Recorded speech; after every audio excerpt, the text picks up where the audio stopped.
फरक के छ?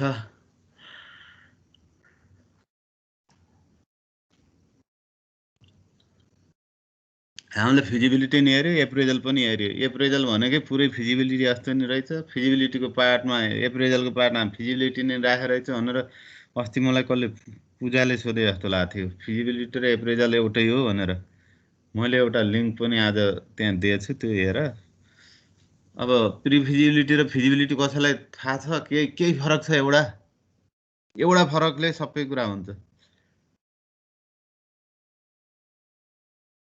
सर यो नामबाटै क्लियर छ त। प्री भनेको त्यो फिजिबिलिटी मेन गर्नभन्दा पहिला गर्न पर्ने खालको भन्न खोजेको।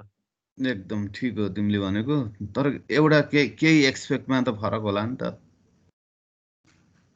सर यो स्मल स्केलमा गरिन्छ कि हैन र? स्मल स्केल त्यो पनि ठिक छ। स्मल स्केल सर्ट टाइममा गरिन्छ भन्ने कुरा पनि ठिक छ। एउटा मेन कुरा एउटा छुट्यो। तिमीहरूले अब सर्ट टाइममा गरिन्छ, यसको कस्ट कम लाग्छ अनि भन्ने कुराहरू त भइहाल्यो होइन। प्री हो यो, फिजिबिलिटीभन्दा अगाडि हो भन्ने कुरा पनि भइहाल्यो। फर्स्ट फेज हो प्री फिजिबिलिटी भनेको कुरा पनि भयो। खास एउटा मात्रै फरक, एउटा फिल्डमा नगइकन गरिन्छ, अर्को फिल्डमा गएर गरिन्छ। हो एकदम तिमीले एकदम सही पोइन्ट ल्यायो। अब यो प्री फिजिबिलिटी बेनिफिट छ कि छैन भन्ने कुराहरू सर्फेसली हेर्छ भने यसले पोटेन्सियल फुल फेजमा गएर हेर्छ। तिमीले भनेको एकदम राइट कुरा हो। फिजिबिलिटी प्री फिजिबिलिटी स्टडी भनेको सेकेन्डरी डाटाबाट हेरिन्छ।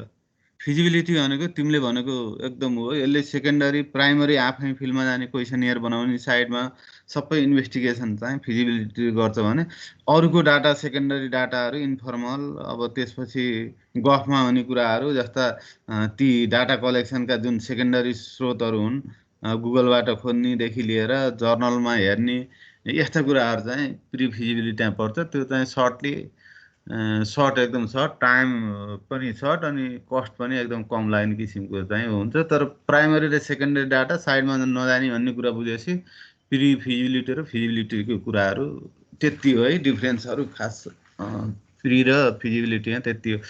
अब feasibility technical, economical, financial, market management, इन्भाइरोमेन्टका एस्पेक्टहरूबाट हामीले हेर्छौँ भन्ने कुराहरू हो। अब यो पनि कस्ता प्रोजेक्टमा हेरिन्छ, कस्तो प्रपोजल लेख्दाखेरि यी सबै कुराहरू आउँछ त भन्ने कुराहरू पनि हुन्छ।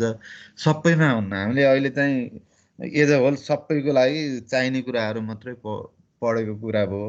अब कुनैमा हामीले फिनान्सियल सोसियल अर्गनाइजेसन हो भने इम्प्लोइमेन्टको हिसाबले हेरिएला, सोसियल कस्ट बेनिफिट एनालाइसिसको हिसाबले हेरिएला, त्यहाँ हामीले फिनान्सियलको नाफा हुन्छ कि हुन्न, प्रफिट एनालाइसिस हामीले नगर्दा हुन्छ।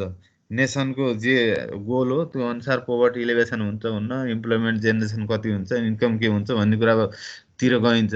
अब बिजनेस प्रपोजल हो भने त फिनान्सियल मोस्ट भइहाल्यो। फेरि हाम्रो रेभेन्यू कति कलेक्सन हुन्छ, कतिसम्म सेल गर्न सकिन्छ, अनि त्योबाट हाम्रो प्रफिट आउँछ, पेब्याक पिरियड कहिले हुने हो, त्यसको आइआरआर कति हुने हो भन्ने कुराहरू चाहिँ यसबाट हेरिन्छ। त्यो भएर नि अब यी टेक्निकल एस्पेक्टबाट हेर्ने कुराहरू भइहाल्यो। हामीसित भएको जति इन्भेस्ट गर्ने क्यापासिटी छ त्यो र हामीले चाहेको टेक्नोलोजी मिट हुन्छ कि हुन्न भन्ने जस्ता कुराहरू। अब इकोलोजिकल कुराहरूमा अब यसले ल्यान्ड वाटर पोल्युसन, अनि त्यसपछि साउन्ड पोल्युसनहरू, एयर वाटर साउन्ड पोल्युसन, त्यसपछि फ्लोरा फ्युनामा कति असर पार्छ भन्ने कुराहरू यसबाट भयो। यी जेनरल कुराहरू चाहिँ तिमीहरूले हेऱ्यौ है प्री फिजिबिलिटीमा। यी कुराहरू पहिला पनि आएको कुरा भयो। अब प्रिलिमिनरी अथवा डिटेल डिजाइनको पोर्सन पनि हामीले राखिन्छ। त्यो सेड्युल र इम्प्लिमेन्टेसन गर्नको लागि प्रिलिमिनरी डिजाइन अथवा डिटेल डिजाइन भयो भने हामीलाई कस्ट इस्टिमेटहरू पनि सजिलो हुन्छ, प्रोजेक्टको सेड्युल बनाउन र त्यसलाई कसरी इम्प्लिमेन्टेसन गर्ने भन्ने प्लानहरू पनि हामीले बनाउनलाई सजिलो भएको भएर जेनरल्ली पर्पोजको प्रोजेक्ट डेभलपमेन्ट गर्दाखेरिका कुराहरू यो हुन्। अब अस्ति मैले तिमीलाई भनेको थिएँ प्रोजेक्टको प्रपोजल त लगभग 12-15 पेजसम्मको सुइटेबल हुन्छ भन्ने कुराहरू मैले गरेको थिएँ। अब त्यो सबै ठाउँ युज हुँदैन। अब तिमीले खानेपानीको प्रोजेक्ट प्रपोजल राख्यो भने 200 पेज हुन सक्ला होइन। त्यसमा आएका जति पनि अब प्रोजेक्टको कम्प्लेक्सिटी अनुसार हुन्छ। हामीले रिसर्च प्रोजेक्ट र स्टुडेन्टले गर्ने सिम्पल प्रोजेक्टहरूको हिसाबमा हेर्दाखेरि स्टुडेन्टको हिसाबले हेर्दाखेरि 10,000 पेजसम्मको प्रोजेक्ट चाहिँ सुइटेबल हो भन्ने एकाडेमिक हिसाबले हेरियो, तर सबैमा त्यो फलो हुँदैन।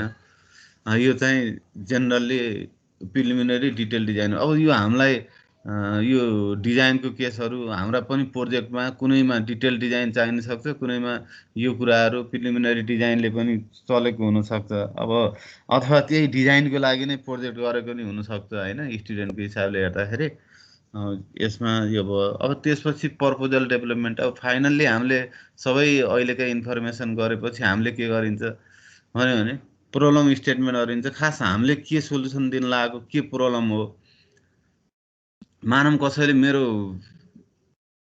मेसिनको इफिसियन्सी एकदम घट्यो, अघिल्लो वर्ष 50,000 क्वान्टिटी प्रोडक्सन हुन्थ्यो, यो वर्ष 30,000 मात्रै भयो, मेरो कहाँनिर प्रब्लम हो, मेसिना प्रब्लम हो कि अथवा म्यान पावर के हो भनेर ल न एउटा स्टडी गरिदेऊ यहाँ भनेर तिमीलाई होला। कुनैले इनर्जी अडिटको कुराहरू होला, कसैले म्यानेजमेन्ट अडिटको कुरा, ल त्यस्तो प्रब्लम आयो मानौँ एउटा। अब क्लाइन्टको प्रब्लम त्यो छ, प्रब्लम स्टेटमेन्ट त्यो भयो। अब अब्जेक्टिभ एन्ड आउटपुट के हुन्छ त त्यसको भनेर अब तिमीले सोल्युसन दिन सक्छौ कि सक्दैनौ उसको प्रब्लममा। तिमीले त्यो प्रब्लमलाई ह्यान्डल गर्न सक्छौ। त्यसको अब्जेक्टिभ के हो त भन्दाखेरि इफिसियन्सी बढाउने अब्जेक्टिभ हो हाम्रो। अब त्यसको आउटपुट के हुन्छ, प्रोपरली सबै कुराहरू म्यानेजमेन्ट गर्ने कुराहरू र प्रोपरली आउटपुट निकाल्ने कुराहरू त्यसको आउटपुटको कुराहरू होला। तर मेन प्रब्लम नभइकन तिम्रो अब्जेक्टिभ अथवा त्यसको सोल्युसन आउँदैन। त्यो भएर प्रब्लम ह्यान्डल गर्न सकिन्छ कि सकिन्न भन्ने कुराहरू अब एक्टिभिटी अनुसार हुन्छ। तिम्रो मेथोलोजी के हो, तिम्रो सेड्युल के हो, बजेट के हो, इम्प्लिमेन्टेसन कसरी गर्छौ, त्यसको बिचमा मोनिटरिङ इभ्यालुएसन कसरी गर्ने भन्ने फ्याक्टरहरू आउँछन्। तर प्रोजेक्ट कुनै पनि प्रपोजलको लागि अब के हो तिम्रो आइडिया के हो, त्यसपछि किन यो इम्पोर्टेन्ट छ, त्यसपछि यसमा को इन्भल्भ हुने हो, यसका फेजेस सक्सेस बेनिफिटहरू के हुने हो, अनि टाइम फिक्स स्टार्ट इन कहिले हुने हो, यो सुइटेबल छ, यो अहिले गर्न लागेको केसहरू सुइटेबल छ छैन भन्ने कुरा हो। अनि बजेट आइडेन्टिफाईको कुरा होला, अनि म्यानेजमेन्टका कुराहरू होला। यी सबै कुराहरू चाहिँ कहाँबाट जेनेरेट हुन्छ भन्दाखेरि हाम्रो गोल अब्जेक्टिभ के हो त्यो स्मार्ट छ कि छैन, र हामीले त्यो गोल अब्जेक्टिभ चाहिँ कहाँबाट लिएर आउँछौँ प्रपोजलमा भनेदेखि हाम्रो मेन प्रब्लम के हो त नि, आफ्नै आफूले गर्न लागेको भनेको तिमीले डोनरलाई कन्भिन्स गर्न लाग्यो अथवा तिमीलाई कसैले काम दियो त्यसलाई कन्भिन्स गर्न लाग्यो भने त तिमीले उसलाई कसरी क्लियर हुनु पर्यो त नि भनेदेखि उसको प्रब्लम के छ, तिमीले के हिसाबले सोल्युसन गरिदिन्छौ त नि त्यसलाई, के मेथड लाउँछौ तिमीले, तिम्रो टोटल अब्जेक्टिभहरू उसको फुलफिल हुन्छ हुन्न भन्ने कुराहरू चाहिँ हामीले क्लियर गर्नुपर्छ। त्यसका लागि हामीलाई सेड्युल होला, बजेट होला, मोनिटरिङ प्रोग्राम होला, इम्प्लिमेन्टेसनका कुरा होला, एक्टिभिटी होला। त्यसपछि हामीले यहाँ कुनै अन्य किसिमका कुराहरू राख्नु पर्यो भने ती राख्ने कुराहरू होलान्। अब सिम्पली अब इरिगेसनको स्क्यारसिटीले राइस प्रोडक्सन कम भयो भनेर एउटा प्रब्लम आयो, मानौँ एउटा जिल्लाको, तनहुँ जिल्लाको एउटा प्रब्लम आयो। ल एउटा प्रब्लम आयो, त्यसो भने प्रब्लम अफ स्टेटमेन्ट चाहिँ के हो, राइस क्रप भनेको less product by scarcity of irrigation भन्ने प्रब्लम भयो भने अब्जेक्टिभ अथवा आउटपुट के हुन्छ त अब्जेक्टिभ। अब हाम्रो अब्जेक्टिभ भनेको त मोर प्रोडक्सन गर्ने भयो, more production, motivated, satisfy farmer हो भन्ने कुरालाई, इन्कम बढाउने कुराहरू होला हाम्रो अब्जेक्टिभहरू। त्यो कुरो अब हामीले त्यो त हाम्रो अब्जेक्टिभ हो, तर त्यसलाई फुलफिल कसरी गर्न सकिन्छ भनेर जसले तिमीलाई काम दिएछ ऊ कन्भिन्स हुनु पर्यो।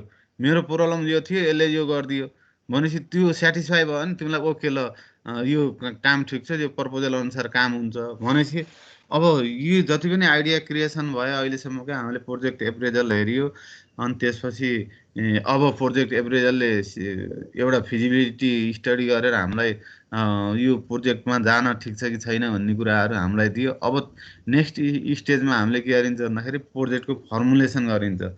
यो फेरि एउटासित अर्को रिलेटिभ पनि होइन, रिलेटिभ नभएको पनि होइन है। फेरि यो कुराहरू फेरि प्रोजेक्ट एप्रेजलसित फर्मुलेसनको के रिलेसन छ भनौँला। फर्मुलेसन भनेको डिटेल डिजाइन हामीले एक्सेप्टबाट अहिले हेर्छौँ यो पछि, तर प्रपोजल एप्रेजल भन्ने कुराहरू चाहिँ एउटै कुरा होइन है। सबै यसका कम्पोनेन्ट हुन्, प्रोजेक्टका सबै कम्पोनेन्ट हुन्। तर एप्रेजल भनेको सुरुको स्टेजमा फिजिबिलिटी गरेर प्रोजेक्ट भायबिलिटी छ कि छैन भन्ने कुराहरूले मेन फोकस हामीले त्यसमा गरिन्छ। त्यो एप्रेजलमा। अब एप्रेजल भनेको त्यसो भने स्टार्टमा मात्रै हो त भन्ने कुरा आउँछ, त्यस्तो हुँदैन। मोनिटरिङ र एप्रेजलको फेरि फरक छ। एउटा के फरक छ भन्दाखेरि monitoring project monitoring and evaluation स्टेपमा हामीले डे वाइज गर्न सक्छौँ। तर एप्रेजल भनेको तिमीले कुनै फिक्स टाइममा अब प्रोजेक्ट सकियो, अब तिमीले प्रोजेक्टको एप्रेजल पनि हुनसक्छ। ठ्याक्कै इन्भेस्टमेन्ट भन्दा सब कुराहरू सिद्धियो। अब प्रोजेक्ट स्टार्ट हुँदाखेरि म एकपटक फेरि एप्रेजल गराउँछु भन्यो भने त्यहाँ त अरबौँ खरबौँको प्रोजेक्ट त बरु एप्रेजलको फेरि कस्ट तिर्ने, अहिलेसम्मका पुरै डाटा एकपटक चेक गरौँ त अब इन्भेस्टमेन्ट फाइनल गर्ने बेला भनेर एप्रेजल त्यो कन्डिसनमा नि हुनसक्छ। त्यो भएर एप्रेजल भन्ने कुरा हामीले अगाडि पढ्यो त्यो अगाडि मात्रै हुन्छ भन्ने कुरा हुन्न।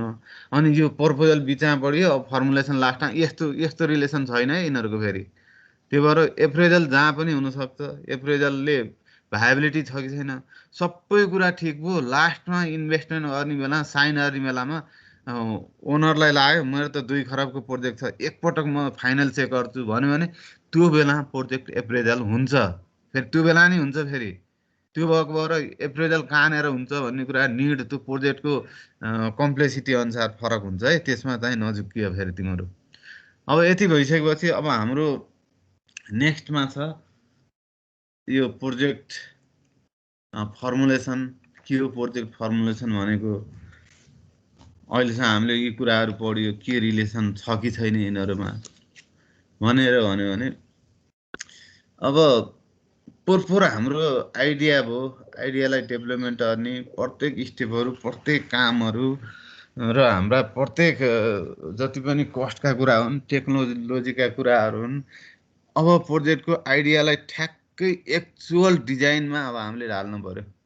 एक्चुअल इन्भेस्टमेन्ट डिसिजन लिनुभन्दा अगाडिको हिसाबमा अब हामीले ठ्याक्कै एक्चुअल डिजाइनमा राख्दाखेरि प्रोजेक्टमा कहीँ डेभिएसन छ, प्रोजेक्टमा डेभिएसन छ भने अझै पनि प्रोजेक्ट रिजेक्ट हुँदैन, अझै पनि इन्भेस्टमेन्टको डिसिजन हुँदैन। किन भन्दा इन्भेस्टमेन्ट गर्नेसित आफ्नोसित धेरै अल्टरनेटिभ हुन्छन्। यसैमा किन इन्भेस्टमेन्ट गर्ने भन्ने कुराहरू चाहिँ स्योर नभइकन कसैले नि इन्भेस्ट गर्दैन। भनेपछि अब हामीले प्रोजेक्टको आइडिया स्क्रिनिङ भयो, एप्रेजलबाट पनि लगभग फाइनल भयो भने अब एक्चुअल्ली प्रोजेक्ट अब हाम्रो के हो त नि भने अब्जेक्टिभ अनुसार अब हाम्रो स्मार्ट अनुसार specific measurable accountable realistic time सबै देखियो हामीले, सबै ठिक छ भने अब त तिम्रो स्पेसिफाई भयो। अब त यो त एकदमै कन्साइज भएर गयो। अब तिम्रो टपिक्स अब केमा हो त नि तिमीले फर्मुलेसन गर्ने भन्ने कुराहरू त अब अल्टरनेट पनि चोइस भइसक्यो, सबै कुरा भइसकेपछि अब फर्मुलेसनमा जाँदाखेरि 1 मेगावाटको पेल्टन टर्बाइन बनाउँछु भन्ने बित्तिकै स्पेसिफाई भयो, लोकेसन फाइनल भयो, डिस्चार्ज कति हो फाइनल भयो भनेपछि अब यसका प्रत्येक 1 मेगावाटको बनाउँदाखेरि पावर हाउस कत्रो चाहिन्छ, डिजाइन पेल्टनको के हुन्छ, पेनिस्टकको के हुन्छ, ड्यामको के हुन्छ भनेर प्रत्येक इच एन्ड एक्टिभिटिजको अब हामीले त्यसको टाइम कति लाग्छ, रिसोर्स के लाउने हो, टेक्निकल एक्सपेक्टबाट हामीले कसरी हेर्ने हो, त्योसित रिस्क के छन्, मोनिटरिङ एन्ड इभ्यालुएसन कतिखेर गर्ने भनेर स्टेप वाइज गऱ्यो भने अब यो चाहिँ स्पेसिफिक एउटाको प्रोजेक्ट फर्मुलेसन भयो। यो पनि अझ फाइनल्ली हाम्रो के भन्नु भन्दाखेरि यो चाहिँ अझ इन्भेस्ट गर्ने कि नगर्ने भन्ने कुराहरू हुँदैन। प्रोजेक्टमा केही कन्फ्लिक्ट छ, ओभरल्याप छ, कहीँ मिसम्याच छ भन्यो भने यसले पहिल्यै अब प्रोजेक्टको डिसिजन गरिहाल्यो भने त लगानी भइहाल्यो। त्योभन्दा अगाडिको जति पनि हामीसित डेन्जर रिस्कहरू छ ती रिस्कहरू मिनिमाइज गरेर फुल्ली सेटिस्फाई भएर बल्ल प्रोजेक्टको फर्मुलेसन गरेपछि अनि प्रोजेक्ट के हुन्छ भन्दाखेरि इन्भेस्टमेन्टको लागि बल्ल साइनिङ हुन्छ। अब project formulation is concise exact estimate of project to set the boundary or limits of work to be performed by the project. Boundary or limit of work to be performed. Limitation पनि के छन् थाहा हुन्छ।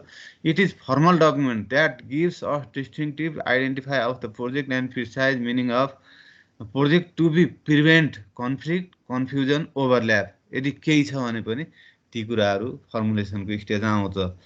अब carefully identify and यसका फ्याक्टरहरू weight various component of project work भने identify and weight various कम्पोनेन्टहरू के छ भन्ने कुराहरू। अब कुनै कम्पोनेन्टको वेट बढी होला, कुनैको कम होला भन्ने कुरा, इम्पोर्टेन्स कति दिने भन्ने कुराहरू कम्पोनेन्ट अनुसार हो। फिजिबल एन्ड कस्ट इफेक्टिभ छ कि छैन भन्ने कुरा फेरि फिजिबिलिटी यसरी आउँछ। अनि identify the stakeholder and their involvement and contribution stakeholder management भनेर हामीले हेरियो भनेपछि टोटल अब तिमीले प्रोजेक्ट फर्मुलेसन भनेपछि यो त लगभग केसित मिल्यो भने प्रोजेक्टको लाइफ साइकल अब डिफाइन गर्नतिर लाग्यो। इनिसियल फेजमा के गर्ने, प्लानिङ फेजमा के गर्ने, मोनिटरिङ इभ्यालुएसन, कन्क्लुजन, इम्प्लिमेन्टेसन, यिनीहरू प्रोजेक्टको क्लोज अप नभइन्जेलसम्मका कुराहरू के गर्ने भन्ने कुराहरू जस्तो देखियो होइन। प्रोजेक्ट फर्मुलेसन अन्ने बित्तिकै define benefit and expectation, estimated resource needed, perform a preliminary analysis of risk, make outline of project schedule भन्ने बित्तिकै अब तिमीले के बुझ्यो भन्दाखेरि यो त लाइफ साइकल बनाउने स्टार्टिङ पोइन्ट रहेछ, इनिसियल फेज रहेछ। जो त इनिसियल फेजमा आएका कम्पोनेन्ट जस्तो अस्ति हामीले यो इनिसियल हुन्छ, यो प्लानिङमा हुन्छ, यो इम्प्लिमेन्टेसनमा हुन्छ, यो चाहिँ क्लोज अप प्रोजेक्टको ह्यान्डओभरको केसहरूमा यो हुन्छ भनेर अस्ति हामीले हेरियो भने अब इनिसियल फेजका प्रत्येक स्टेपहरू, इम्प्लिमेन्टेसनका प्रत्येक स्टेपहरू, त्यसका एक्टिभिटीहरू, टास्कहरूलाई इन्भेस्टिगेसन गर्ने भन्छ।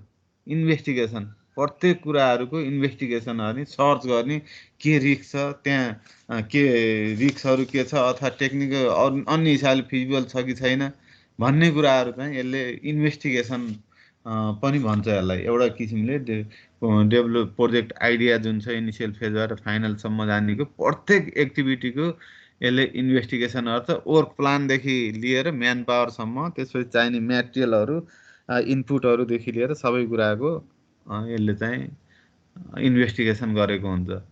अब प्रोजेक्ट फर्मुलेसनका टेक्निक के छन् भन्यो भने फिजिबिलिटी तिम्रो आइहाल्यो, techno economic analysis, cost benefit, project design and network analysis, input analysis, financial analysis, environment analysis, pre investment analysis, यहाँ ल्याएर एप्रेजल, फाइनल एप्रेजल भनेर यहाँ ल्याएर राख्न पनि सकिन्छ है। फेरि अब सबै प्रोजेक्ट ओके भयो, भइसक्यो, सबै कुरा भयो, अब प्री इन्भेस्टमेन्ट एनालाइसिस भनेको अब चाहिँ साइन गर्नको लागि तयार भएको कुराहरू भयो। साइन गर्नको लागि स्टेबल प्रोजेक्ट छ छैन, फिजिबल छ छैन भनेपछि ओके भएपछि अब यो बेलामा उसले साइन गर्छ। अब साइन गरेर दुईवटा पार्टी बिच अब एउटा कन्ट्याक्ट भइहाल्यो। अहिलेसम्मको यो चाहिँ फर्मुलेसनको फेज हो। अब कन्ट्याक्ट भएर अब इन्भेस्टमेन्ट रिलिज गर्ने हो भने त्यो बेलामा उसले सोध्छ म एकपटक फेरि प्रोजेक्टको एप्रेजल गराउँछु यी सबै भन्न पनि सक्छ यो केसमा है। अब वान बाई वान हेरौँ हामीले। अब यो यही भइहाल्यो फिजिबिलिटी एनालाइसिस फर्स्टमा। यो तिमीहरूको उसमा चाहिँ त्यहाँ भएका जेनरल किताबमा 4वटा कुराहरू दिएछ यसमा। अब यसमा चाहिँ हाम्रोमा टेक्निकल प्रोजेक्ट फर्मुलेसनमा तिम्रो फिजिबिलिटी एनालाइसिस, अनि कस्ट बेनिफिट, इनपुट र इन्भाइरोमेन्ट भनेर यहाँ यति 4वटा कुराहरू यहाँ हाम्रोमा दिएछ। यो मैले यहाँ तिमीलाई सोर्स राखिदिएको छु, यो सोर्स हेर्न सजिलो हुन्छ, तिमीले यहाँबाट नि हेर। सोर्स मैले यहाँ राखिदिएको छु, यो कहाँबाट लिएको भन्ने कुराहरू यो तिमीले यो उसमा गए नि हुन्छ।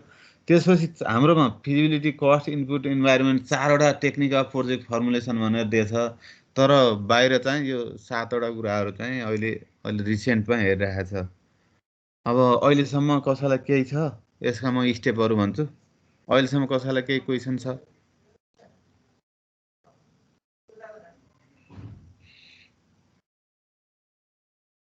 कसैलाई केही छ भने सोध, नत्र अगाडि गएँ।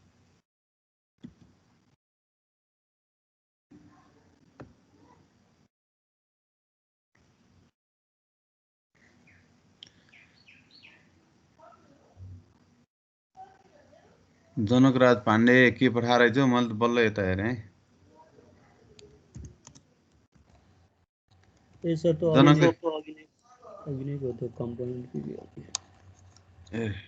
कम्पोनेन्ट सबै एउटै हुन्न, फेरि त्यो नझुकिनु। फेरि तिमी फेरि सरले भनेको कम्पोनेन्ट र एउटा किताबबाट अर्कोमा हेरेको कम्पोनेन्ट हेर्दाखेरि यो त फरक भयो नभन, कम्पोनेन्ट फरक हुन्छ।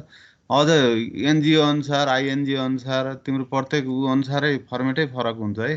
तर मेन कुरा के भन्दाखेरि स्टेटमेन्ट अफ प्रब्लम एउटै हो, अब्जेक्टिभ एउटै हो। अनि त्यसपछि तिम्रो त्यो एचिभ गर्ने मेथोलोजीहरू एउटै हो। अनि त्यसलाई कुन माध्यमबाट तिम्रो त्यसलाई फुलफिल गर्छ भन्ने कुराहरू तिम्रो उहरू चाहिँ सबैमा एउटै हुन्छ। अरू चाहिँ अब टाइटल पेजहरू, एक्जिक्युटिभ समरीहरू भन्ने कुराहरू अनि त्यसपछि अन्य कुराहरू फर्मेट फरक हुनसक्छ। त्यो जुनमा आफूले काम गर्ने हो त्यही अनुसारको फर्मेट जेनरल हुन्छ। हामीले जेनरल अहिले यहाँ राखेको फर्मेट चाहिँ जेनरल फर्मेटहरू हो, त्यो स्पेसिफाई फर्मेट होइन।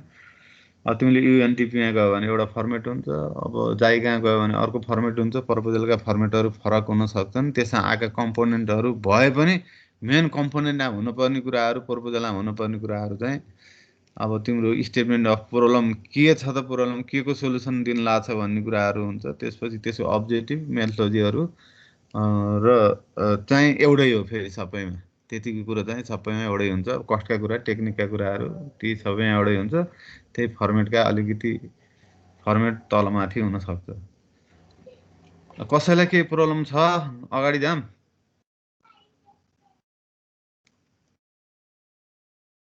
ल कोही बोलेन, म अगाडि गएँ ल। अब यसमा फेरि अब हामीले फिजिबिलिटी हेरिन्छ, प्री फिजिबिलिटी हेरिन्न है। अब फिजिबिलिटी हेरियो, हामीले प्री फिजिबिलिटीबाट पनि ओके भइसक्यो।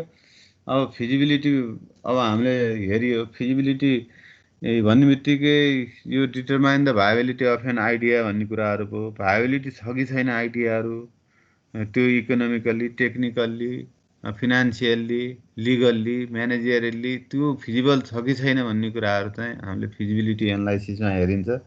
टेक्निकल एक्सपेक्टबाट हेऱ्यो भने हामीसित भएको क्यापासिटी, हामीसित गर्ने इन्भेस्टमेन्ट क्यापासिटी र अहिले रिसेन्ट टेक्नोलोजी हामीले मिट गर्न सक्छौँ सक्दैनौँ, अथवा अहिलेको रिसोर्स टेक्नोलोजी नअरिकन हामीले एप्रोप्राइट टेक्नोलोजीहरू, इन्डिजिनियस टेक्निकहरू अथवा लोकलमै हुने कुराहरूले हाम्रो सबै फुलफिल हुन्छ कि हुँदैन भन्ने कुराहरू हामीले त्यो टेक्निकल फिजिबिलिटी हेरिन्छ। अब फिनान्सियल फिजिबिलिटीमा अब तिमीलाई फिनान्सियल भन्ने बित्तिकै थाहा छ।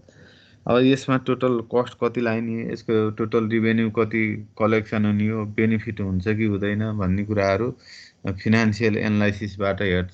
त्यो क्यापासिटी हामीसित छैन भने यसले अर्को पार्टनर पनि खोज्छ, अथवा ब्याङ्कबाट लोन लिने हो के हो भन्ने कुराहरू चाहिँ यो चाहिँ प्राइभेट जहाँ प्रफिट मोटिभ प्रोजेक्टहरू हुन्छ त्यस्तोमा चाहिँ फिजिबिलिटी फिनान्सियल एनालाइसिस चाहिँ मोस्ट हुन्छ।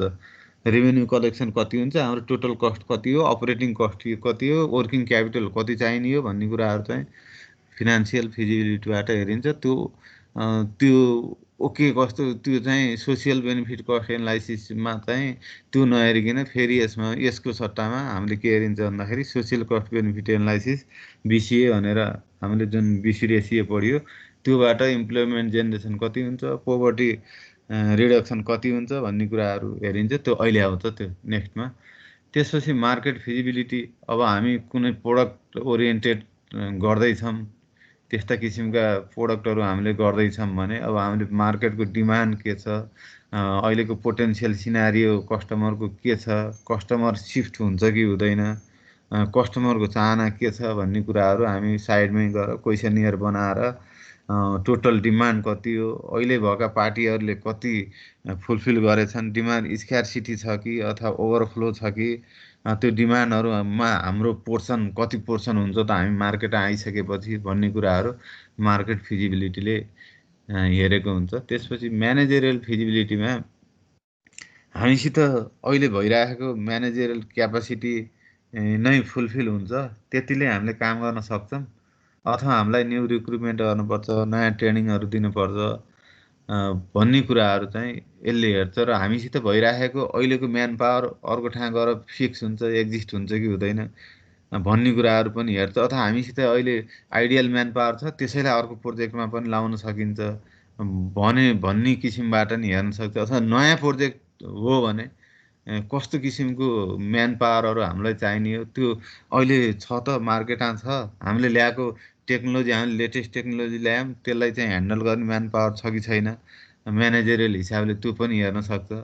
अब लिगल, मेन कुरा त लिगलबाटै सुरु हुन्छ।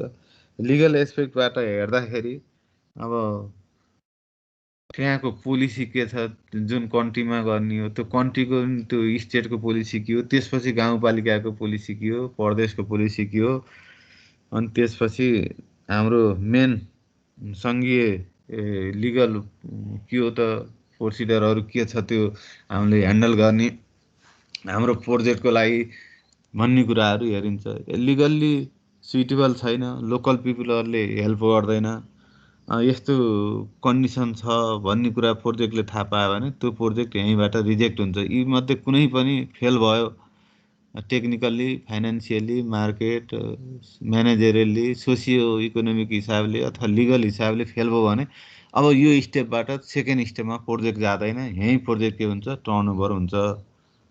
प्रोजेक्ट यहीँ टर्नओभर भयो। यो प्रोजेक्ट डेभलपमेन्टको फर्मुलेसनको फेजमा गए पनि उसलाई एस्युरिटी चाहिएको हुन्छ, एस्योर हुन खोज्छ इन्भेस्टरहरू। एस्योर हुँदाखेरि यहीँ एस्योर भएन भने उसले लगानी नै गर्दैन। लिगल फिजिबिलिटीमा पनि त्यही हो। के हुन्छ अब सरकारको पोलिसीहरू के हो नि हो।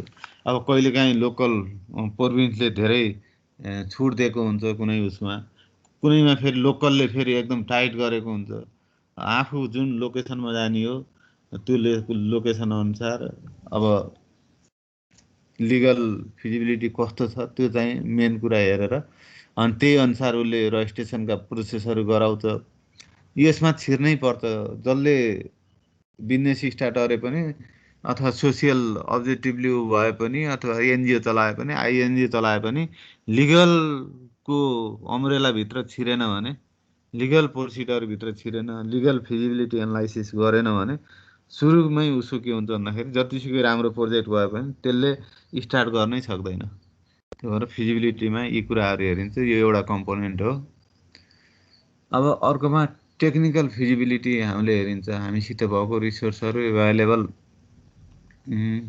छ कस्तो छ भन्ने कुराहरू हामीले अघि हेऱ्यो। फिनान्सियल्ली हेऱ्यो, मार्केट हेऱ्यो, म्यानेजरियल हेऱ्यो, लिगल फिजिबिलिटी हेऱ्यो। यो चाहिँ फिजिबिलिटीको कुराहरू आयो। यसमा सोसियल पनि थप्न सकिन्छ हामीले। त्यो चाहिँ यो फर्मुलेसनमा सेकेन्डमा आउँछ। सोसियल कस्ट बेनिफिट र उतापट्टि राखेको छ। केही प्रब्लम छ यहाँसम्म? तिमीहरूलाई केही सोध्नु छ यहाँसम्म फिजिबिलिटीसम्म?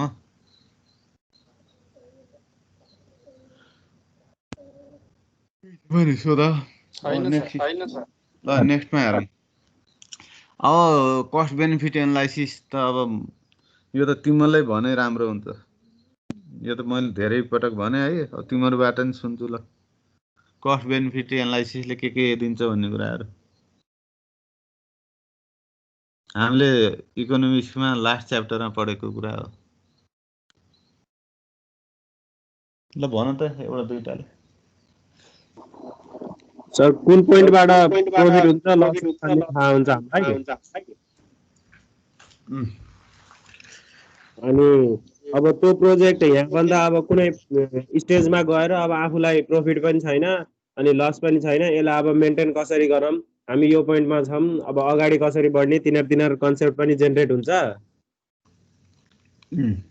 अनि कम्पनीको अब फ्युचर पनि त्यसैबाट डिटरमाइन हुने भयो। अरू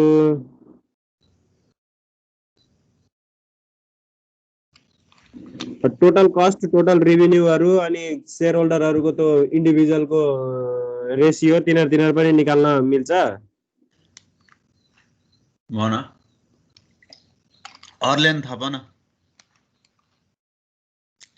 अरूले पनि के थप त?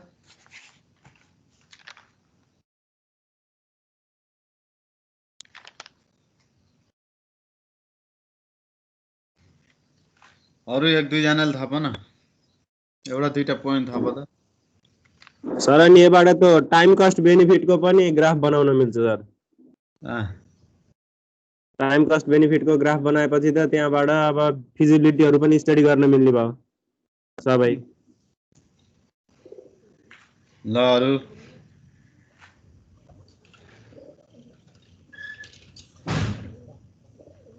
कस्ट बेनिफिट रेसियो भन्नाले एनालाइसिसमा के पर्छ भन्दा हामीले सपोज हामीले कुनै प्रोडक्ट लन्च गर्दैछौँ भने त्यसमा पहिला इन्भेस्टमेन्ट धेरै छ अनि पछि मन्थली इन्कम पनि धेरै छ र इन्भेस्टमेन्ट पनि धेरै छ भने एउटा त्यो एनालाइसिस गर्छौँ। अनि अर्को चाहिँ इन्भेस्टमेन्ट पनि कम छ पछि पनि मन्थली इन्कम पनि कम छ भने त्यो पनि एनालाइसिस गर्छौँ। दुईटा मध्ये कुन चाहिँ बाट हामीलाई बेनिफिट हुन्छ भनेर एउटा त्यो एनालाइसिस गर्छौँ। अनि अर्को कस्तो भन्दा कुनै पनि प्रोडक्ट अब क्वालिटी छ कि छैन भनेर अब मार्केटमा त कस्टमरहरूले सबै कस्टमरहरूले चिप प्रोडक्ट अथवा सस्तो प्रोडक्ट मात्र त माग्दैन नि त, कुनै कुनैहरूले क्वालिटी हेरेर धेरै पैसा पनि राख्न सक्छन्।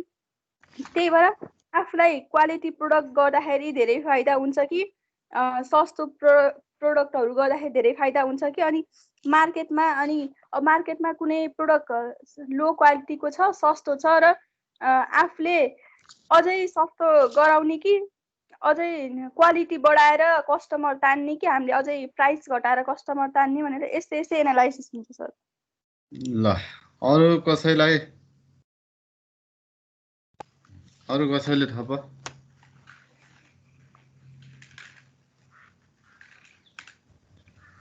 यो कस्ट बेनिफिट एनालाइसिसले अल्टरनेटिभहरू चुज गर्न पनि हेल्प गर्न सक्छ।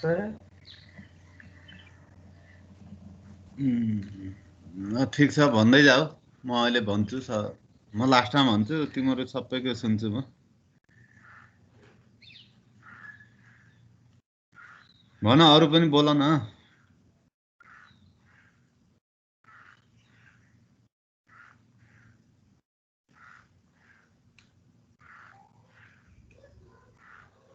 अरू कसैले केही थप्दैन?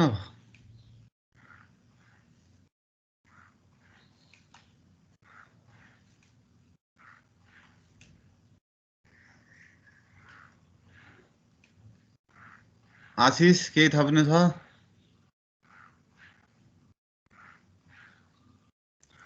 त्यही हो सर, यिनीहरूले भनेकै हो कुरा त। अनि त्यो के भन्छ प्रेजेन्ट भ्यालु चाहिँ सर हामी पत्ता लगाउँछौँ त्यसमा। सिजनले भन, केही थप्नु छ?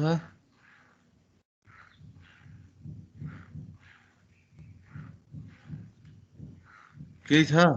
छैन सर त्यस्तो के भनिसके विश्वास एउटा मलाई आएन के, यहाँ मेन कुरा आएन यसको, त्यो भएर मैले अरू कसैले एउटा मेन कुरा छुटायो तिमीहरूले, त्यो मेन कुरो छुट्नै नहुने कुरो छुट्यो, त्यो भएर म यहाँ एकछिन तिमीहरूसित गफ गरेको। सर सिबिएमा चाहिँ नि हजुरको लेबर कस्टहरू, म्यानुफ्याक्चरिङ कस्टहरू, इन्भेन्ट्री कस्ट, र मेटेरियल कस्टहरू चाहिँ म्यानुफ्याक्चरिङ एक्सपेन्सेसहरू ऊ हुन्छ, त्यो इन्क्लुड हुन्छ। अनि त्यसपछि रेभेन्यूहरू भयो, सेल्सहरूको कुराहरू, त्यो त फिनान्सियलमा आउँछ नि। फाइनान्शियल मेट्रिक्स मेजर गर्न पनि हेल्प गर्छ। तिमीले इकोनोमिक एनालाइसिस भन्यौ, ल त्यो मैले माने, तिमीले भनेको फिनान्स इकोनोमिक एनालाइसिसहरू ल दुइटै एउटै हिसाबले हेर्दाखेरि हुन्छ है। अब फिनान्सियल हिसाबले हेऱ्यो नि इकोनोमिकल्ली भाइबल छ कि छैन भन्ने किसिमले तिमीले कुराहरू, तर मैले अहिले कुरा गरेको त कस्ट बेनिफिट एनालाइसिस हो। कस्ट बेनिफिट एनालाइसिस के फरक हो? तिमीले भन्यो बेनिफिट गेटिङ हुन्छ, रिटर्न हुन्छ भन्ने कुराहरू, त्यो ठिक छ, त्यसमा कुनै पनि कुरा ठिक नभएको भन्ने कुरो भएन। तर फिनान्सको कुराहरू यता कस्ट बेनिफिटमा ल्याएर जोड्न मिल्दैन, त्यो कुरा भयो। मलाई एउटा कुरो अझै चाहियो, ल कसले भन्छ है? तिम्रो सर हामीले कतिको लगानी गरेको भ्यालु पाउँछ कि नै भन्ने कुरा होला सर। लगानी अनुसारको भ्यालु पाउँछ कि पाउन्न त्यो कुरा ठिक हो, तर त्यो कुरा चाहिँ अलि इन्ट्यान्जिबल भयो क्या, ट्यान्जिबल कुरा खोजेको मैले। सर एनालाइसिसको कुराहरू हो सर, सेन्सिटिभिटी एनालाइसिस, त्यो चाहिँ रिस्कको कुराहरू, त्यो कुरा कस्ट बेनिफिट आउन्न। अब यत्रो मैले च्याप्टर 9 पढाएको इकोनोमिक्समा खोइ त। यो प्रोजेक्टले सोसाइटीलाई कस्तो बेनिफिट गर्छ भन्ने, इन्भाइरोमेन्टलाई कस्तो बेनिफिट गर्छ, बल्ल तिमी पोइन्टमा आयो, बल्ल तिमीले भनेको कुराहरू आयो। कस्ट बेनिफिट सिस्टमले हेर्ने भनेको तिमीहरूले भनेको कुरा, यो बेनिफिटेड छ कि छैन भन्ने कुराहरू एकदम ठिक हो। त्यो प्रोजेक्ट बेनिफिटेड नभए गर्दैन, तर सोसाइटीसित यसले नेसन गोलहरू इम्प्लिमेन्ट जेनेरेसन गर्यो प्रोजेक्टले, अनि प्रोजेक्ट के हिसाबले स्टेकहरूलाई बेनिफिटेड छ, लोकल पिपुललाई बेनिफिटेड छ, इन्कम डिस्ट्रिब्युसन भएछ कि भए छैन, त्यसपछि त्यहाँ कन्फ्लिक्ट छ कि छैन भन्ने कुराहरू लोकल पिपुलहरूदेखि लिएर यो सोसियो इकोनोमिक हिसाबले यसले चाहिँ हेरेको हुन्छ। यो चाहिँ कस्ट बेनिफिट एनालाइसिस हामीले भन्यो प्राइभेट प्रोजेक्टमा cost benefit analysis greater than 1 हुनै पर्छ, तर पब्लिक प्रोजेक्टमा त त्यो बेनिफिट रुपिजको हिसाबले हेरिन्न हामीले। हामीले त कतिजना इम्प्लोइमेन्ट जेनेरेसन भयो, यहाँ त डोल्पा बाटो लगेर जोड्यो भने त्योबाट के नाफा हुन्छ भन्ने कुरा त सरकारले हेर्दैन नि। डोल्पालाई हामी जोडियो भन्ने हिसाबले हेर्छ, त्यसपछि बाटोले एसेस गर्दाखेरि रोडले कति त्यहाँको पब्लिकलाई सजिलो हुन्छ भन्ने कुराहरू हेर्छ। गभर्मेन्टले त त्यो रोड बनाए, अब त्योबाट यति रेभेन्यू जेनेरेसन हुन्छ भनेर हेर्ने कुरा त हुन्न गभर्मेन्टको पोलिसीमा। त्यस्ता किसिमका प्रोजेक्टहरूमा सोसियल कस्ट बेनिफिट एनालाइसिसहरू गरेको हुन्छ अथवा कस्ट बेनिफिट एनालाइसिस भनेको हुन्छ। फेरि यसमा सबै अब त्यो वेलफेयरको कुरा मात्रै गर्छ त्यो पनि होइन, तिम्रो यसमा पनि वर्थ हेर्छ, यसमा पनि बेनिफिटको कुराहरू हेर्छ। बेनिफिट पनि के हुन्छ, दुईटा प्रोजेक्टको बिचमा हामीले त अल्टरनेट चोइस नि त हो नि, त्यो बिचमा के छ त यिनीहरूको रिलेसन, कुन सबभन्दा धेरै फ्रुटफुल हुन्छ भन्ने कुराहरू चाहिँ यसले हेरेको हुन्छ। इन्भेस्टमेन्टको डिसिजन गर्दाखेरि अब त्यो मान्छे कति मान्छे त्यहाँ पोल्युटेड हुन्छन्, सेफ्टी हुन्छन्, इम्प्लोइमेन्ट जेनेरेसन हुन्छ भन्ने कुराहरू हेरेको हुन्छ। मार्केट कन्डिसन कति बढ्छ त्यो सोसाइटीमा, अथवा त्यस्ता फ्याक्टरहरू के छन्, त्यो फ्याक्टरहरू हेल्पफुल हुन्छ कि हुन्न भन्ने कुराहरू चाहिँ यसले चाहिँ हेरेको हुन्छ। त्यो भएर सोसियल कस्ट बेनिफिट एनालाइसिस र फिनान्सियल एनालाइसिसमा फरक छ। अब सोसियल पोइन्ट अफ भ्यूबाट हेर्दाखेरिका कुराहरू, खानेपानी प्रोजेक्ट लगाऊ, गभर्मेन्टलाई के नाफा हुन्छ? करोडौँको प्रोजेक्ट गरेर एउटा घरबाट 2-4-500 उठाएर त उसलाई त्यो वर्किङ क्यापिटल, त्यही ओभरहेड कस्ट मात्रै चल्ने हो भनेपछि अब गभर्मेन्टले केही नगर्ने त भन्यो भने, त्यस्तो केसमा कुनै प्रोजेक्टको त्यो वरपरको सोसाइटीलाई फाइदै छैन अथवा पोल्युटेड मात्रै गर्छ अथवा त्यसले कल्चर बिगार्छ भनेदेखि त्यो प्रोजेक्ट त्यहाँ भाइबलै हुँदैन। भाइबल हुन्छ कि हुन्न भन्ने एउटा एस्पेक्टबाट हेरिराखेको छ अहिले हामीले। भनेपछि त्यहाँको मान्छेहरू पनि सेटिस्फाई हुनुपर्छ कुन रेन्जमा भन्ने कुराहरू चाहिँ सोसियल कस्ट बेनिफिट एनालाइसिसले हेरेको हुन्छ। अपर्च्युनिटीहरू, इम्प्लोइमेन्टका कुराहरूदेखि लिएर त्यहाँका सोसाइटीका प्रत्येक एक्सपेक्टहरूबाट सोसियल कस्ट बेनिफिट एनालाइसिस हामीले हेरेको हुन्छ। अब प्राइभेट प्रोजेक्ट हो भने प्रफिट हेरेको हुन्छ, यसमा पनि ग्रेटर देन 1 हुनु पर्यो। पब्लिक प्रोजेक्ट हो भने यसमा चाहिँ डाइरेक्टली त्यो हेरिन्न, तर अल्टरनेटको हिसाबले हेर्दाखेरि मलाई कास्कीमा एउटा हस्पिटल राख्नु छ अथवा तनहुँमा राख्नु छ भन्यो भने 2 करोडको प्रोजेक्ट छ, तर तनहुँमा दिन 200जना मान्छे आउँछन् भन्ने फिजिबिलिटीले दियो, कास्कीमा 100जना आउँछन् भन्यो भने गभर्मेन्टको एस्पेक्टले मोर पिपुल बेनिफिटेड भन्ने हिसाबले प्रोजेक्ट उता राख्न सक्छ। अल्टरनेटहरू जहिले पनि हुन्छ भन्ने हिसाबले हामीले हेरेको हुन्छ। अब यसको डिसएडभान्टेज के छ भन्दाखेरि त्यस्ता सोसियल कस्टहरू ठ्याक्कै हामीले मोनिटरी भ्यालुमा ल्याएर कन्भर्ट गर्न सकिन्न। त्यो हिसाबमा चाहिँ यो सोसियल वेलफेयर भनेको, फिनान्सियल जस्टिफिकेसन भनेको कुरा सधैँ कन्फ्लिक्टका कुराहरू हुन्। अब सोसियल बेनिफिट मान्छे कति ह्याप्पी भयो त्यसलाई मोनिटरी हिसाबमा ल्याउन सकिन्न। एउटा प्रोजेक्ट गरेर त्यहाँको मान्छे कति दुखी भयो भन्ने कुरा हामीले त्यसलाई ठ्याक्कै मोनिटरी भ्यालुमा ल्याउन सकिन्न। सोसियल कस्टका हिसाबले गर्दाखेरि हामीले सबै कुराहरू ठ्याक्कै मोनिटरी टर्ममा ल्याउन नसक्ने यसको डिफिकल्टी हो। तर पनि जति पनि प्रोजेक्टहरू छन्, सोसियल कस्ट बेनिफिट एनालाइसिस हामीले नगरिकन हामीले के हुन्न, प्रोजेक्ट चाहिँ भाइबल छ कि छैन भन्ने कुराहरू हामीले भन्न सक्दैनौँ। तिमीले इरिगेसन प्रोजेक्ट ल्यायो अथवा हाइड्रो पावर प्रोजेक्ट ल्यायो भने एक ठाउँबाट तिमीले टनेल लगायो, त्यहाँबाट ड्याम लायो। अब त्यो ड्यामभन्दा तलको जति पनि रेसिडेन्ट छन् तिनलाई त इरिगेसनको स्क्यारसिटी होला अथवा खानेपानीको, नुहाउनेको यस्ता कुराहरू पनि हेरिन्छ। अब तल्लो तहको मान्छेले त त्यो ड्याम बनाउनै नदिन सक्छ भनेपछि उसित केही कन्ट्याक्ट गर्नुपर्ने होला, तँलाई यति हामी पानी छोड्छौँ भन्ने होला। त्यस्ता किसिमका कुराहरू पनि यसमा कसरी त्यो मिनिमाइजेसन अनि कन्फ्लिक्टहरू, त्यहाँ पब्लिक क्रिटिसिजमहरूबाट कसरी बच्ने भन्ने कुराहरू पनि यसमा आउँछ कस्ट बेनिफिट एनालाइसिस।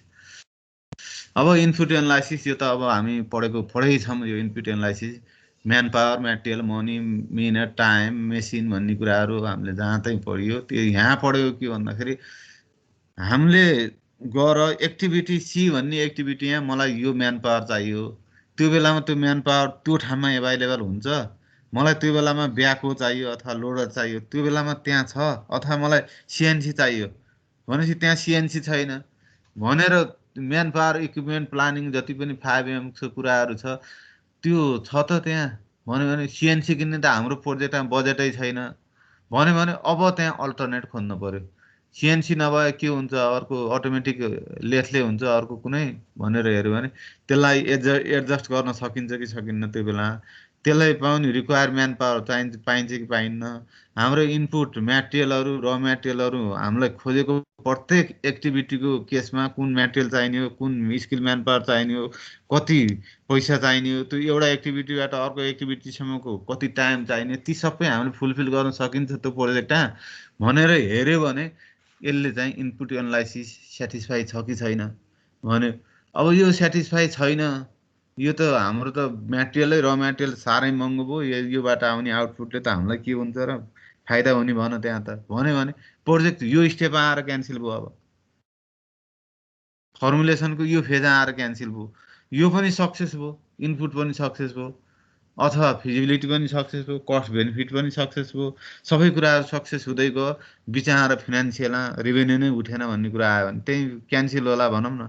त्यही हिसाबले चाहिँ प्रत्येक स्टेपको डिटेल इन्भेस्टिगेसन गरेर हामीले प्रोजेक्टको एउटा चाहिँ प्रोजेक्ट आइडियालाई हामीले डिजाइनमा ढाल्छौँ अथवा फेज क्ल्यारिफाई गरिन्छ। अब इन्भाइरोमेन्ट एनालाइसिसमा अस्ति हामीले फिजिबिलिटी अनि भनेको त्यही इन्भाइरोमेन्ट एनालाइसिस यसलाई अलिकति भेग किन बनाएको भन्दाखेरि ठुलो प्रोजेक्टहरू छ भने हामीले इन्भाइरोमेन्ट इम्प्याक्ट एक्जामिनेसन गर्छौँ भनेपछि त्यसको सिग्निफिकेन्ट असर के छ त्यो पब्लिकमा, त्यो कन्ट्रीलाई के हुन्छ र वर्ल्ड हिसाबले वर्ल्डलाई के असर पर्छ, अथवा त्यसका मिटिगेसन मेजर छन् त्यसलाई घटाउन सकिन्छ भन्ने किसिमको एक्सपेक्टबाट हामीले ठुलो प्रोजेक्टको लागि इआइए इन्भाइरोमेन्ट इम्प्याक्ट एसेसमेन्टहरू हेरेको हुन्छ। आइए कस्तो प्रोजेक्ट हार्ने, इआइए कस्तो प्रोजेक्ट हार्ने भनेर एउटा गाइडलाइन गभर्मेन्टले पनि तोकेको छ, कुन कम्पनीलाई आइए गर्ने हो, कुनलाई इआइए गर्ने हो। स्मल किसिमको इन्डस्ट्रीहरू त्यसपछि प्रोजेक्टहरूलाई आइए गराए हुन्छ।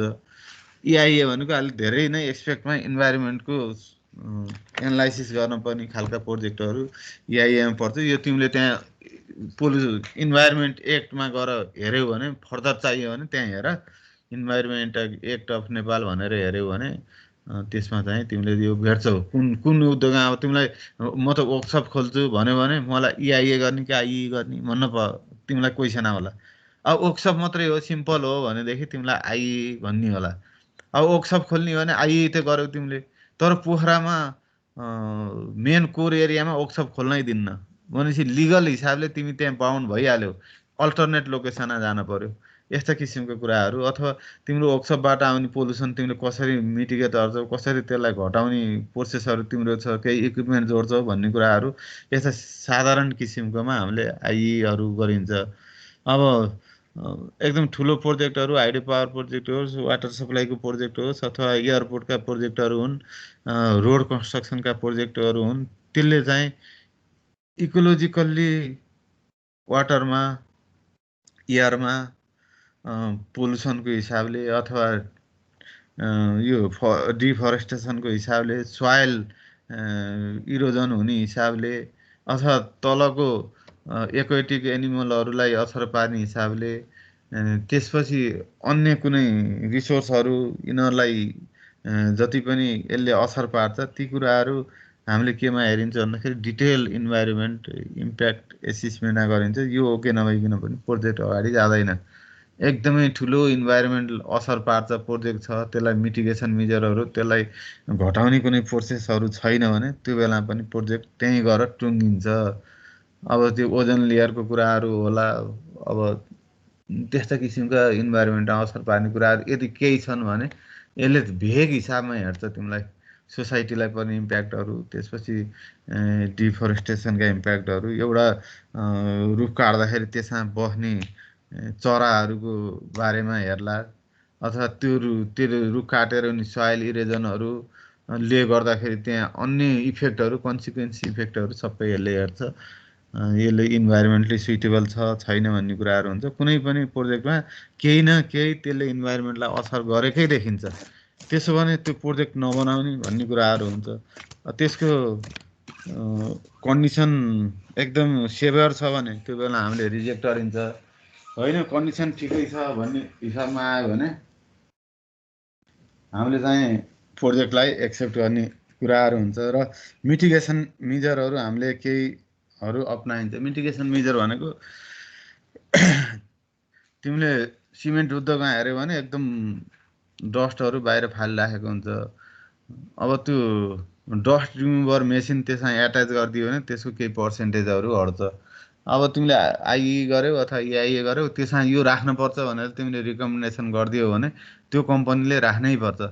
त्यो राखेर अन्य कुराहरू केही छन् त्यसलाई हटाउने अथवा पानीको उहरू फोराहरू युज गरेर हुन्छ, डस्टहरू पार्टिकलहरू बाहिर जान नदिने कुराहरू चाहिँ मिटिगेसन त्यस्तो किसिमबाट पर्छ। त्यो यदि यसमा फेल भयो भने प्रोजेक्ट त्यहीँ सकियो, पास भयो भने अगाडि गयो भन्ने कुराहरू इन्भाइरोमेन्टले दिन्छ।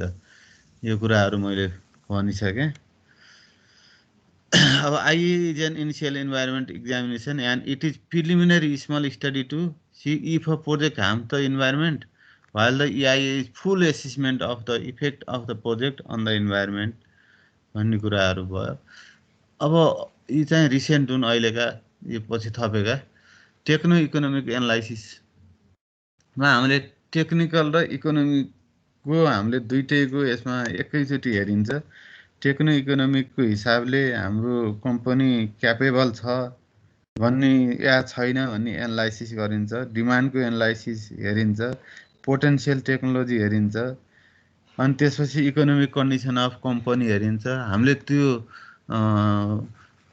त्यो टेक्नोलोजी हाम्रो इन्भेस्टमेन्टको क्यापासिटीले भेट्छ अथवा हाम्रो इकोनोमिक कन्डिसन हाम्रो कम्पनीको के छ भेट्छ भने रिसेन्ट टेक्नोलोजी ल्यायो भने त्योसित युज हुने म्यान पावरहरू हामीले कसरी एरेन्ज गर्न सकिन्छ, त्यो भाइबल छ कि छैन, त्यो हिसाबले टेक्निकल्ली लेटेस्ट टेक्नोलोजी र हाम्रो इकोनोमिक कन्डिसनहरू अथवा हामीले एकदमै लोकल टेक्नोलोजी युज गर्ने हो भने पनि यसले दुइटै कुराहरू के गर्छ, त्यो र आफ्नो कम्पनीको क्यापासिटी इकोनोमिकल क्यापासिटीलाई चाहिँ टेक्नोलोजीसित गएर डिमान्ड ट्रेनहरू अनुसार यसले गरेको हुन्छ। तिमीलाई डिमान्ड अहिले 1000 क्वान्टिटी छ, अब एकैचोटि 1 लाख क्वान्टिटी भयो मानौँ 2 वर्षपछि भने अहिलेको मेसिनहरूले भन अटोमेटिक मेसिन ल्याउनु पर्यो भने अब तिम्रो कम्पनीको इन्भेस्टमेन्ट क्यापासिटी छ कि छैन, त्यो मेसिन ल्याएर यहाँ चल्छ चल्दैन, अथवा त्यो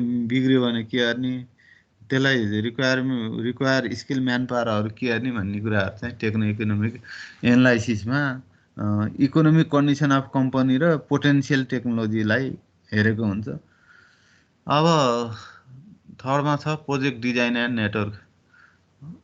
प्रोजेक्ट डिजाइन एन्ड नेटवर्क फर्मुलेसनको स्टेजमा हामीले प्रत्येक एक्टिभिटीहरूलाई इन्डिभिजुअल्ली हेर्छौँ, त्यसको रिलेसन हेर्छौँ, सिक्वेन्सियल एक्टिभिटी हेरिन्छ, त्यसपछि CPM पड चार्टहरू, detail work plan, time allocation प्रत्येक एक्टिभिटीहरूको यो अनुसार अब प्रोजेक्ट डिजाइन हुन्छ। नेटवर्क अनुसार प्रोजेक्ट डिजाइन हुन्छ भने इन्डिभिजुअल एक्टिभिटी र सिक्वेन्सियल एक्टिभिटीमा त्यो एक्टिभिटीमा कति ड्युरेसन लाग्ने हो, त्यसपछि रिसोर्स इनपुटहरू के लाग्ने हो, त्यसले हामीलाई कस्ट इस्टिमेट गर्न पनि हेल्प गरेको हुन्छ र टाइम इस्टिमेटको लागि पनि हामीलाई हेल्प गरेको हुन्छ। त्यो भएर project design and network analysis चाहिँ त्यो पछि हामीले हेरिन्छ। अब लास्टमा प्री इन्भेस्टमेन्ट छ, selection of stable and feasible project छ भन्ने लाग्यो, अनि इन्भेस्टरलाई फाइनल इन्भेस्टमेन्ट डिसिजन अब ओके गर्ने भन्ने कुरा लाग्यो, अथवा यसमा आएर उसले लास्टमा यति कुरा भयो सब ठिक छ, प्रोजेक्टको स्पेसिफाई अनुसार हामीले डेभलपमेन्ट गरियो, यति कुरा सबै एनालाइसिस गरियो, ठिक छ, तर म इन्भेस्टमेन्ट डिसिजन हुनुभन्दा म एकपटक यसको फेरि यो प्रोजेक्टको एप्रेजल गर्छु भनेर यी सबै डकुमेन्ट अब एप्रेजल गर्ने एक्सपर्टहरूलाई पठाइदियो भने अब त्यो बेला पनि एप्रेजल हुनसक्छ। यो टिमवर्क हो। प्रोजेक्ट फर्मुलेसन भनेको एउटा मात्रै उसले गर्ने, एउटा मात्रै सेक्टरको, एउटा मात्रै डिपार्टमेन्टकोले गर्ने कुरा होइन। जति पनि प्रब्लम फेस गरेछ यो टोटल प्रोजेक्टमा त्यो त डिफ्रेन्ट डिसिप्लिनको मान्छेहरू चाहियो भनेले यो चाहिँ प्रोजेक्ट फर्मुलेसनको काम सिङ्गल मान्छेहरूले गर्ने होइन, यो टिमवर्क हो। इन्भेस्टमेन्टको फाइनल डिसिजन पनि हो। अब यसमा आएर फाइनल इन्भेस्टमेन्ट डिसिजन हुनुभन्दा अगाडि एप्रेजल गराउँछु प्रोजेक्टको यी सबै केसमा भनेर इन्भेस्टरले भन्यो भने उसले पाउने कुरा भयो। उसले इन्भेस्टमेन्टको एप्रेजलले यी कुराहरू फेरि एकपटक ठिक छ भनिदियो भने प्रोजेक्ट ओके भयो उसले होइन यो हिसाबले यो रिजनले त यो त यिनीहरूले गरेको डाटामा यहाँ इरर छ, यहाँ मिसलिडिङ भइरहेछ, यो डाटाहरू नै लिएको ठिक छैन भन्ने कुराहरू फेरि फर्दर इन्भेस्टिगेसनबाट कसैले गराउन खोज्यो भने ठुलो प्रोजेक्ट अन्त गराउन खोज्छन्। अब एप्रेजल गर्दा 0.5% टोटल प्रोजेक्टको कस्ट लाग्छ भने त 99.5% त उसको सेभ हुने भयो। त्यो 0.5% इन्भेस्ट गरेर 99.5% रिस्क बच्छ भने उसले फेरि एप्रेजल गराउन सक्छ, अथवा उसले यतिमै प्रि इन्भेस्टमेन्ट मलाई फिजिबल लाग्यो, स्टेबल छ, फाइनल इन्भेस्टमेन्ट डिसिजन ओके गरिदिन पनि सक्छ। योबाट प्रोजेक्टका प्रत्येक इलिमेन्टहरू, प्रत्येक टास्कहरू, प्रत्येक टेक्नोलोजीहरू हामीले इन्भेस्टिगेसन गर्ने जुन प्रोसेस हो, जसले चाहिँ कन्फ्लिक्ट ओभरल्यापिङ केही छ भने पनि यसले चाहिँ हटाउने जुन प्रोसेस हो त्यसलाई चाहिँ प्रोजेक्ट टेक्निक यो फर्मुलेसन टेक्निक अफ प्रोजेक्ट भनेर भनिन्छ। यति चाहिँ हेऱ्यो भने प्रोजेक्टको फर्मुलेसनको टोटल कुराहरू आयो। कसैलाई केही छ, केही क्वेसन छ भने सोध।